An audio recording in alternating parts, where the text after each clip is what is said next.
EDC enthusiasts and fellow genetic modified Vikings, I'm Diener. Welcome to the channel. Today we're going to do a little closer review of a knife that I did an unboxing of about a week ago, just before I went down to celebrate with my son on his graduation of college, and which kind of leads into the next statement. My voice is a little bit off today. And that's because while I was there, both of us contracted salmonella poisoning from a restaurant. Won't tell you where it was, but at any rate, one of the symptoms and one of the conditions when you get salmonella poisoning is there's a buildup of acid. And you get heartburn like you have never had before in your entire life. And I don't care how many Rolaids, Tums, or antacids you take. It is absolutely brutal. Your entire esophagus and throat is just on fire. So my throat is raw, and so that's why I think my voice sounds a little bit odd. So at any rate, the knife that we're going to be doing a little closer review on today is going to be the Custom Knife Factory Rotten Evo 3.0. And my opinion of this knife, it's a great looking knife, but my opinion of it, beyond it being a great looking knife and it has that cool factor, it has a common thread with another knife that I purchased. It was about, maybe 2 years ago, 2.5 years ago. It was the Recenti Satori 2.0. And I was not impressed at all with that knife. It's, again, great looking knife.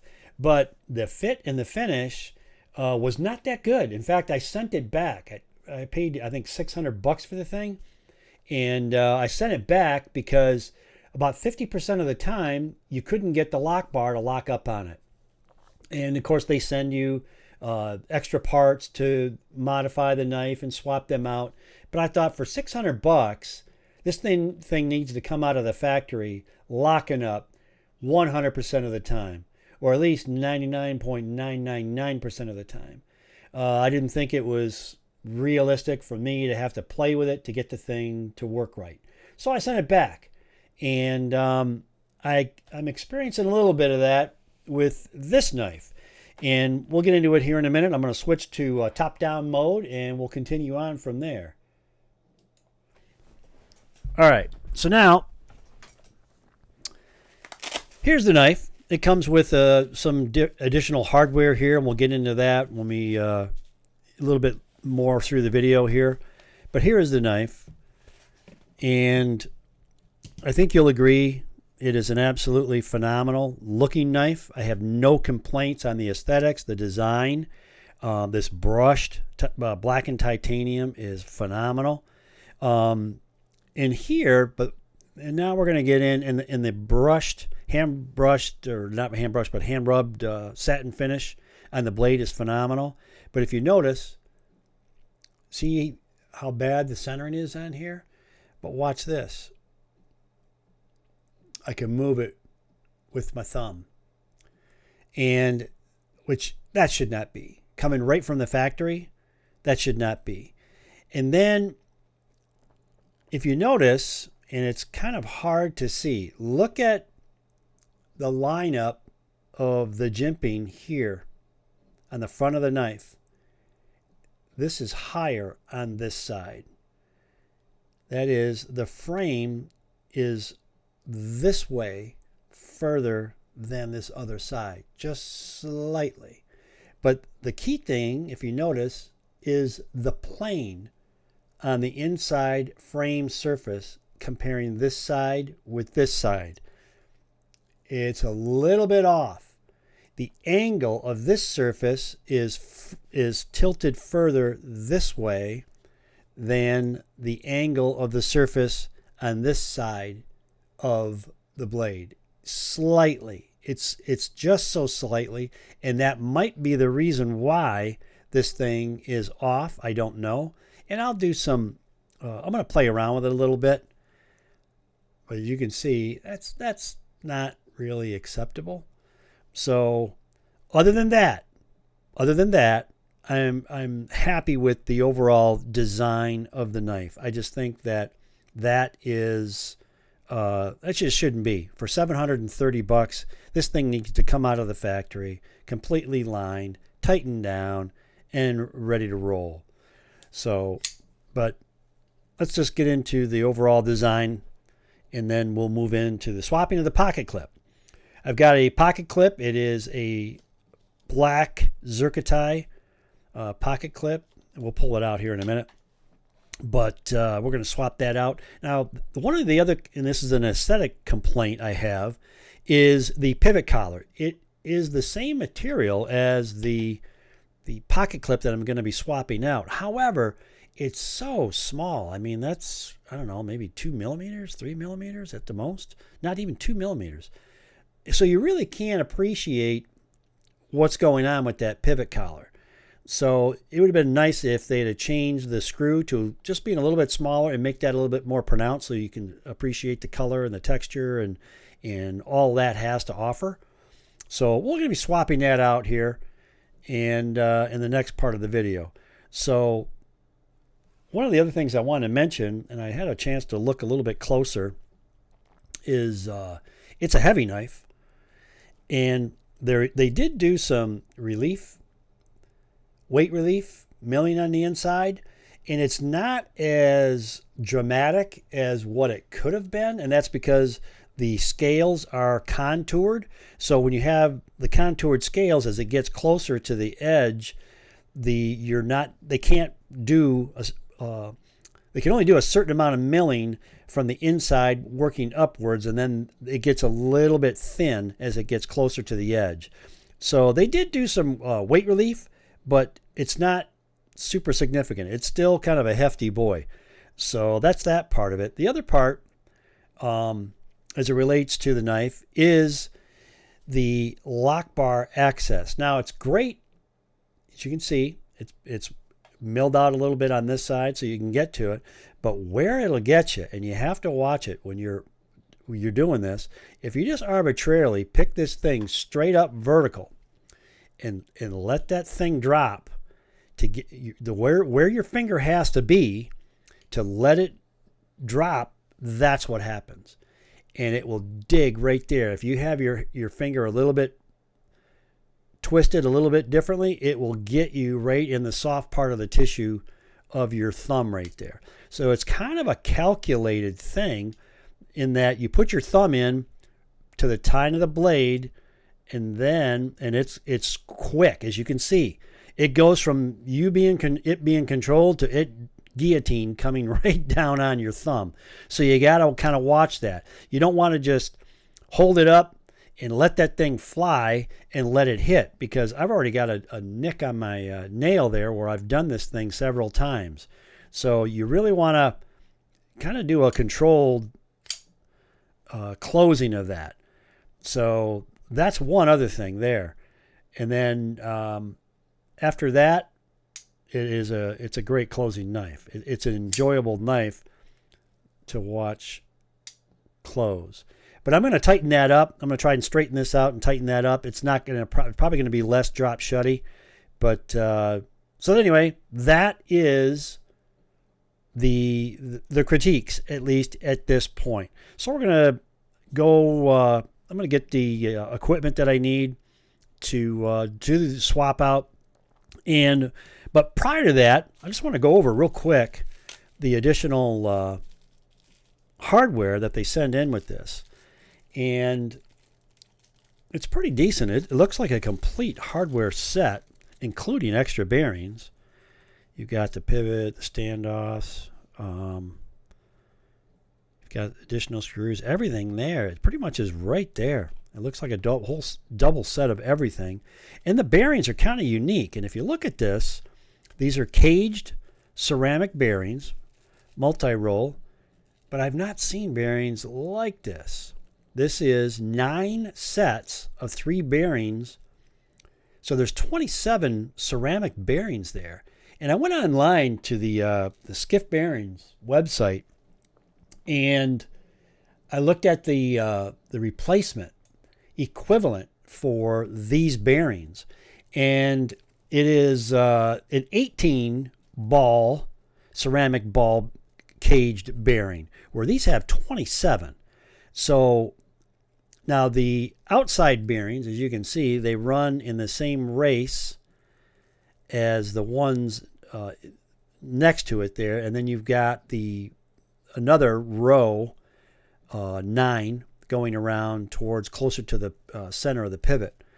And this is going to provide a significant amount of stability as it relates to torsion. Torsion being the twisting motion that the blade, so if the handle's going this way and the blade is going this way, it'll provide additional stability. And then also the bending going this way between the blade and the handle. But as you can see, there's a little bit of wobble there, just a little bit, which I'm going to tighten that up. And of course, right now, as I mentioned, we have this. So we'll tighten that up, see how it goes. I'll probably take it apart. There's a little bit of grind. You can hear a little bit of grind going on in there. So I'm going to pop them out, clean them up, and but that'll be after this. So what I'm going to do now is switch over to where we're going to be doing this swap out. All right, got all the gear we need for swapping out this pocket clip. So we're just going to jump right into it. These are T8s, or excuse me, these are T10s. The lock bar insert is held on with a T8. So you got to respect the hardware that the choices that they made on the hardware. So, and then what I'm going to do is I'm going to put a little bit of Loctite on here just to kind of hold that in. We'll be using the blue Loctite. Not quite. Not quite.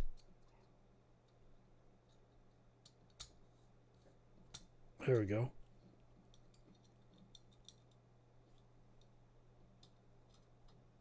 Still jumped a little bit here.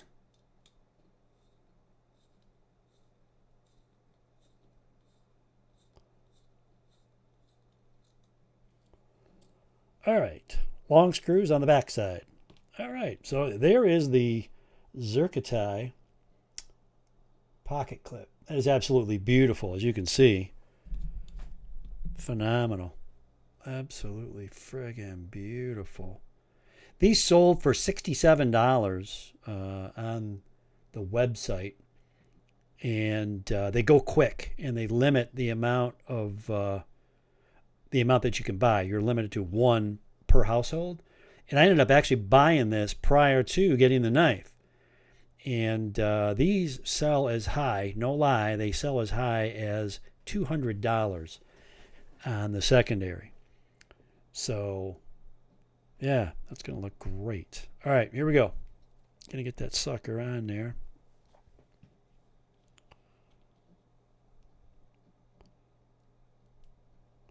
Get just a little bit on there. Don't want too much.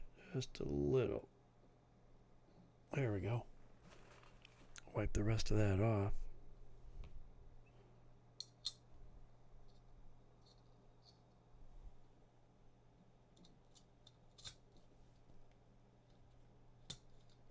I always back it up a little bit and let that thread drop down in the track before I start tightening it up, because you can get it askew.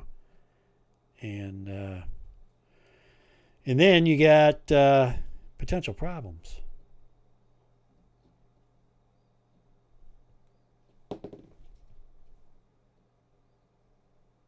Last a little bit.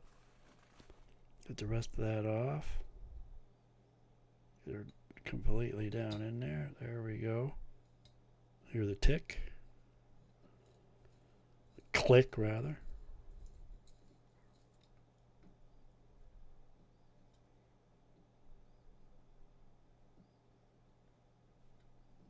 I like to be careful with the screws, that way, just to avoid any jumping out. All right, there we go. I did take it apart, and in between the swapping out the clips, I did take it apart and clean the bearings up a little bit, and did the centering. But you can see that's beautiful, especially with that that brushed blackened titanium frame. Absolutely beautiful.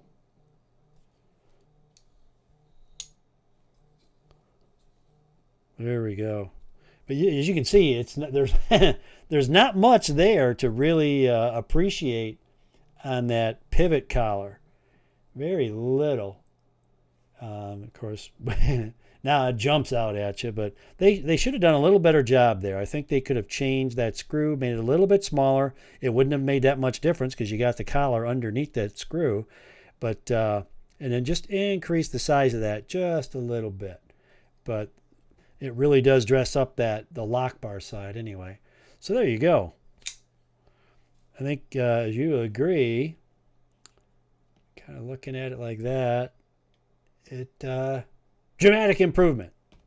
So there you go. Seems that I have a little bit of a delay with my my video as compared to my audio, so I'm not sure how this is going to pan out in the end. So there you go. There's the swap out. Beautiful. All right, that's done. So I was able to, like I say, to take it apart, clean it up a little bit, and I did center the blade. So it is centered now. There's no wobble this way.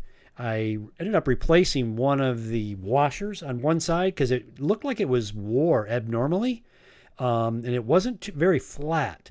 So, because what can happen if the washer isn't completely flat, as the pressure on the bearing changes, and if one side of the washer is a little bit thicker than the other, it can kind of make things kind of get askew a little bit. So, and then there was a wear spot, so, and you could almost hear it create more friction as it got to that wear spot when it was opened up. So it's much better now. I'm quite a bit happier with it, but you shouldn't have to do that. It should come that way from the factory. But anyway, it's all set now. I think you agree that is considerably nicer looking than the standard pocket clip. Well worth the 57 or 67 bucks, whatever I paid for it. So there you go, the Evo 3.0. Gonna switch down to the dual camera mode. That's it. I'm happy with it. I definitely will keep that in the collection. It is a Grail knife. I'm not going to use that. That's just to bring out and admire and appreciate everything that went into it. So that's it. I'll probably do another video here the next day or two in my recovery process. Starting to feel a little bit better. The stomach is getting back on track. So that's it. Until the next one, this is Diener. I'm signing out.